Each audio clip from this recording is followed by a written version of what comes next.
Hello, Ken, New Tech Inventors here. I'm down at the print room. I thought I'd show you a few things I've got going on down here this week. We've been printing some of our parts. As you can see here, these are parts for the large fume extractor. That's actually the filter housing and assembly, or part of it. And then over here we're also printing the same thing, and we've been printing some of these stands. You notice we have spring steel PEI sheets on these A-nets here, as well as the textured ones on these A-nets. And as you can see, I'm continuing to put more of these spring steel sheets on. I have actually 5 printers here that I need to put these on, so I have them laid out, and I'll be doing that. 4 of them are the textured and 2 of them are the smooth. Those will be going on the ET4X. This will be on an ET4 Pro, and then these are all ET4Xs here.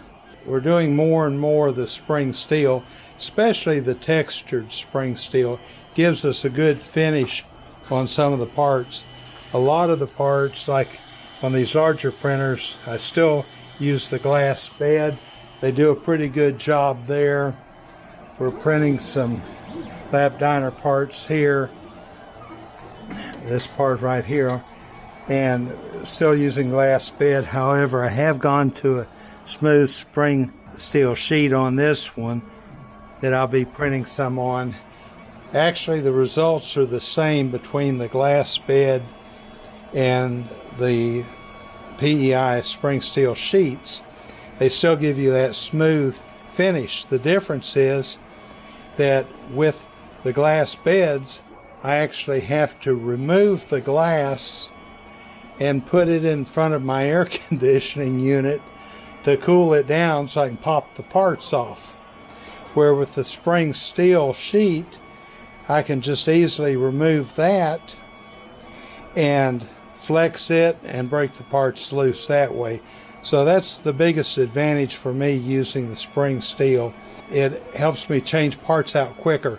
I think I told you before that I try to run 12 and 24-hour increments, and if I have some parts that are running 18 or 20 hours, they do fine on the glass bed, because by the time I come down here to change them out, they've sat on that glass bed for an hour or two, and it's cooled down enough to where most of the time they'll pop off without any problem.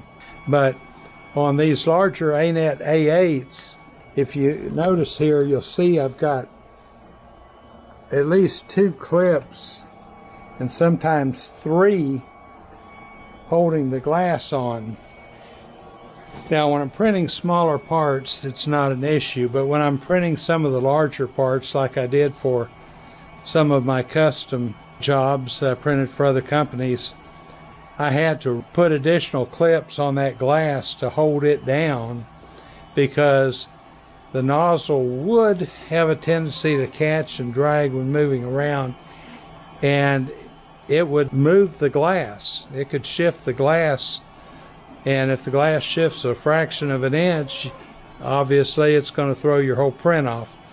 So I got into the habit of putting extra clips on to make sure that glass was really secure and that it couldn't move.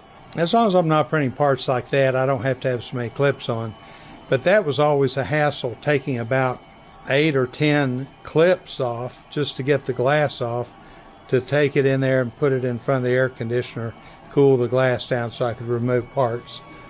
PEI sheet won't have that problem. So I think the last video, I've got some of the prototypes here of the spool holders for these king runes. We've got those ready to go. Here's one of the spools we print. This is one of the chambers for the charcoal activated filter for the fume extractor. And this is one of the rough parts for the hot air gun holder. And I'm going to be going next door shortly to the assembly area, and I'll have a lot of those parts over there that we're getting ready to put on the website. I'm going to try to get them to the marketing people maybe tomorrow or this weekend and let them get pictures and everything so they can get them set up on the website. And I'll show you how some of that stuff works over there, because I'm going to have to do some videos over there for the marketing people so they'll understand what they do and how they work. I'll do some of that tonight over there and include some of that video or some of those clips so that you'll have an idea yourself of what we're making here, some of the products and so forth. I'll also try to do a video. I've got so many things, I keep thinking of them from time to time, that, hey, this is something that I need to let people know about. Things that I found out about printing with some of these printers and so forth, because believe me, I've had my share of problems. I do a lot of maintenance. Someone told me at one time, why do I have so many of these cheap printers? Yeah, well, I think I explained that that's just what I started out with. And they have problems. I don't have any super expensive printers other than some dual head printers and so forth. But most of the printers here at the print farm are not real expensive printers. But they print well and they break down. Things happen. I've got one right now that I have to check and see what's wrong with it. It just started printing on the same Z plane. In other words, it wasn't going up with the part. It was this A-net right here. And I had to completely redo the head, put a whole new heating element and everything in there and wire it up because it damaged that. But it doesn't take long to change those out. I have a large inventory of parts for these things, and the next thing I'll be doing is checking the stepper motor on the Z-axis and the cable and everything to make sure that it's working.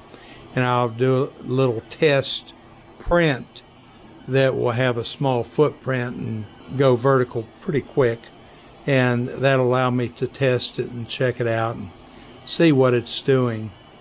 But we have those problems.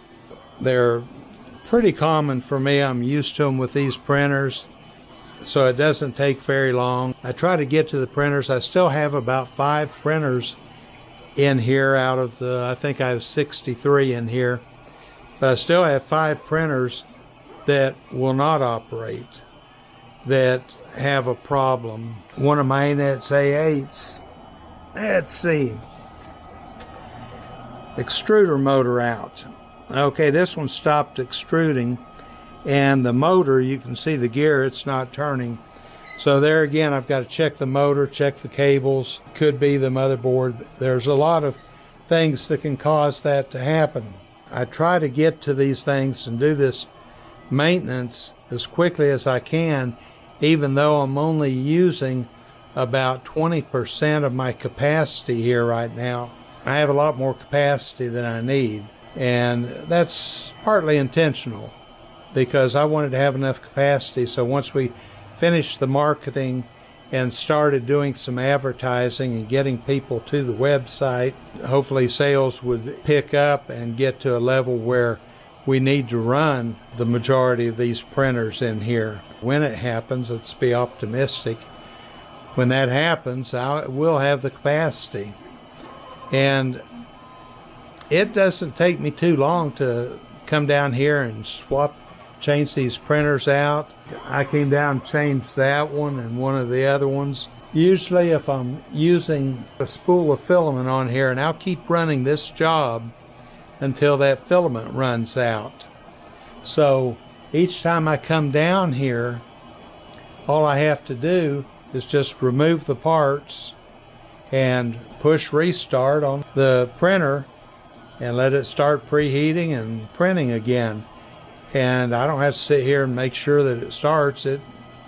99% of the time, they do exactly what they're supposed to. Let's say I was down here this morning, and I wasn't in here more than about 3 or 4 minutes. And I restarted about 7 or 8 printers, and that removed the parts and restarted them in just a matter of a few minutes. That's another good thing about having several printers. If you need a lot of parts, you can run the same part on multiple printers. I try not to build too much of an inventory because I'll show you when I go next door. I've got several of the table mount helping hand bases that probably about 30 of them or 40 of them that I'm scrapping because we found out some of them just aren't quite strong enough where the legs attach, and they can crack, especially when you have heavy loads on them like I've done over there with some of the Dremel tools and so forth. What I've done is redesigned the part. Now it's good and solid, so I've replaced all of the inventory that's going out with the new part. The few that did go out that were bad, we're sending out the new part to them so they'll at least have it if they ever have a problem with the one they have cracking. With that said, I'm going to leave these printers running right now and go next door. Before I go next door, I thought I'd show you something. I had a great idea. I had this shelf unit with casters on it, and I thought, well, that might be good because I can store filament on that and I can move it around and so forth. Well, as you can see, we've got quite a bit of filament on this thing. And filament weighs, you figure, over 2 pounds per box. And it's so much weight, I'm afraid to roll it around. It's very hard to roll. And I'm afraid the casters are going to break or something. So I guess we overloaded that one a little bit. I'm either going to have to get some heavier casters or some other kind of platform to put this thing on. But it was a good idea because I was going to be able to put it in front of this filament and have it sitting here, and whenever I need a filament, just easily roll it out, get to these spools back here when I needed them. But since it's not that easy to move, I've got it sitting over there out of the way a little bit right now. And I've got about 60 or 70 more rolls of filament that just came in that I have to bring down here. So I've got to try to figure out where I'm going to put it. May have to bring another shelf unit in, but I thought I'd kind of show you that before I left. Okay, we're over here at the assembly area. Come in and cut some lights on here. First thing I do when I come in here is got 2 power strip switches. Turn on, that powers everything up for me and gets us ready to go. And what I was talking about next door, you notice we're making a lot of these bases. Well, these bases, there are 2 types. There's one that accepts the round tool holder or this plastic clamp, and you can attach these small hot air guns. You can different size rotary tools. Okay, this is the standalone soldering fume extractor. Has the larger fan motor, charcoal activated filter here, and the intake shroud, and it can adjust to different angles where you can do your soldering, and it will extract the fumes up into here through the charcoal activated filter, which removes a lot of the harmful particles and stuff in that air. And these are going on the website, and this is one of the FlexArm helping hand attachments that has the fume extractor. It has the smaller motors, you can see, and it has different filters and stuff that go on. It can be used to blow cool air on something that you're painting or working on to dry it, or it can be used to extract fumes, whatever. There's several uses for it. And like I said, it will be going on the website. These are the holders for the different hot air guns, and I have several different ones, but all of these hot air guns, when they go into this holder, it keeps them from tipping over. They'll pretty much right themselves, and it's pretty much hands off. You use one of the foot switches, and that's another product that we're putting on the website, is the foot switch that we make that will handle 13 amps, so it will handle most of these hot air guns. This one came off of eBay or Amazon.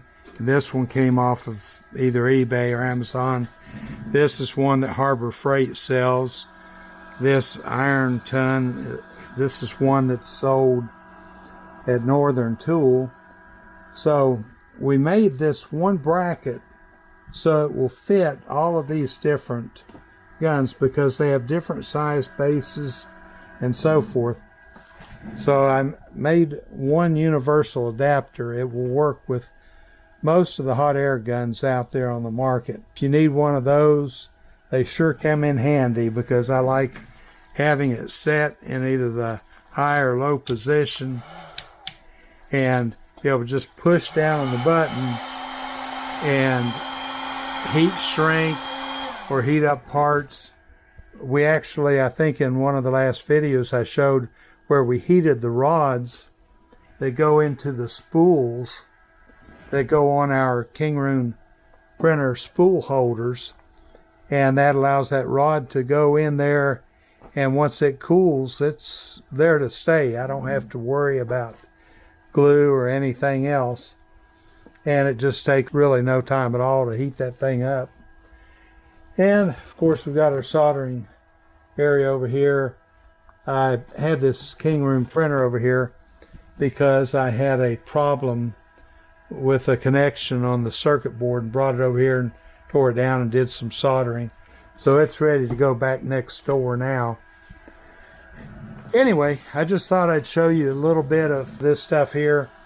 I'm going to set the camera up stationary and do some videos explaining a little more in detail about how some of this stuff works, primarily for the marketing people. Well, that'd be a good reason to keep the Kingroon over here. I can demonstrate the spool holders. The parts that we have now, a lot of this stuff is in process here. Of course, these are all of our 3D printed production parts. These parts over here, some that are assembled and so forth. So I try to organize stuff as much as I can.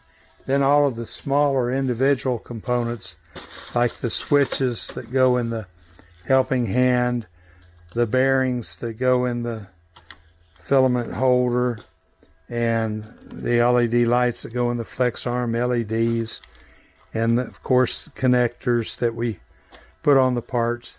So there's just hundreds of parts over there.